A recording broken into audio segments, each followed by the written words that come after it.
ארגון יוניסף האשים את מדינת ישראל בביצוע פשעים נגד האנושות. זה לא יסתדר לי, כי זה לא מה שאני עושה. המדיניות היא סיכול טרור, ואם זה קטינים שמאיימים על הביטחון, אז צריך לתקוף את אותם קטינים.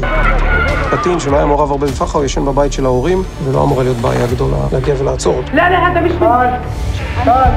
אני לא חושב שזה משהו שאנחנו צריכים להתבייש בו, בסוף זה החוק.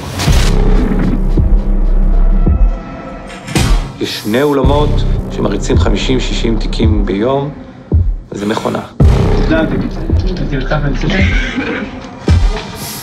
כמעט, طلع عطاك صح كمات انا اذا كان بالعكس ما بولاد صغير هون ليه بتزيد عشان مرضى אני מתנחל. הילדים שלי לא הולכים וזורקים אבנים. أصعب شيء في الحياة واحد يموت بين عينيه.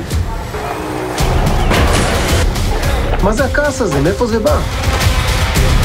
עושים מבצע, עוצרים כדי לייצר הרתעה. بعد الجنازة ما خفتش.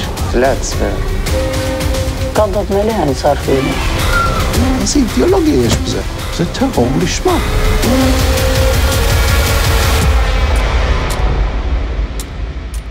אי אפשר בסיטואציה הזאת לנהל את המערכת בלי שהיא תהיה רעה.